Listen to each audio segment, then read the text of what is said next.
ignoranti, vero? Assolutamente no. Cioè lei dice assenza di cultura, no, quindi ignoranza è qualcosa? No. Ma una cultura aperta agli altri. La cultura mentale è anche sintomo di sensibilità e di livello culturale elevato, o no? Grazie signora, buona giornata, o no? No, sono d'accordissimo con questa telefonata. Noi di Veneto Stato non siamo assolutamente intolleranti, viviamo in un mondo del XXI secolo che è sempre più globale, in un'Unione Europea, quindi anche se auspichiamo un Veneto Stato indipendente, un cittadino europeo che sia dalla Sicilia, che sia dal Belgio, ha tutto il diritto di poter venire a lavorare anche qua in Veneto.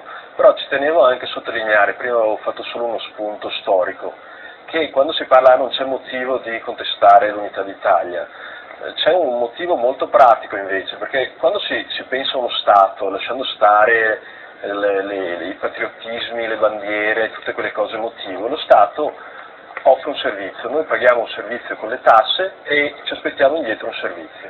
Ecco, per 50 anni almeno, per quanto riguarda i veneti, noi paghiamo, almeno i dati del 2007, gli ultimi disponibili regionali, 70 miliardi di tasse su un PIL totale 120 miliardi. Noi siamo uno Stato, per cui no, però piano, 70 miliardi di tasse, alla Regione Veneto ne torna indietro 9 miliardi, fosse un anno perché da un'altra parte c'è il terremoto, solidarietà qua e là, però quando si parla di... Ecco, l'alluvione di Veneto non mi sembra sia stato penalizzato, Cioè, no, non ha ricevuto, ma non è quello il punto, non ha ricevuto perché là stiamo parlando di milioni, sono stati promessi 300 milioni, io sto parlando di miliardi, perché la differenza fra quanto si paga di tasse quando torna in servizi pubblici, conti del Ministero del Tesoro, paghiamo di una differenza ogni anno di decine di miliardi di euro, quindi la gente questo lo sente nella pelle, lo sente che è spremuta, che c'è il più alto tasso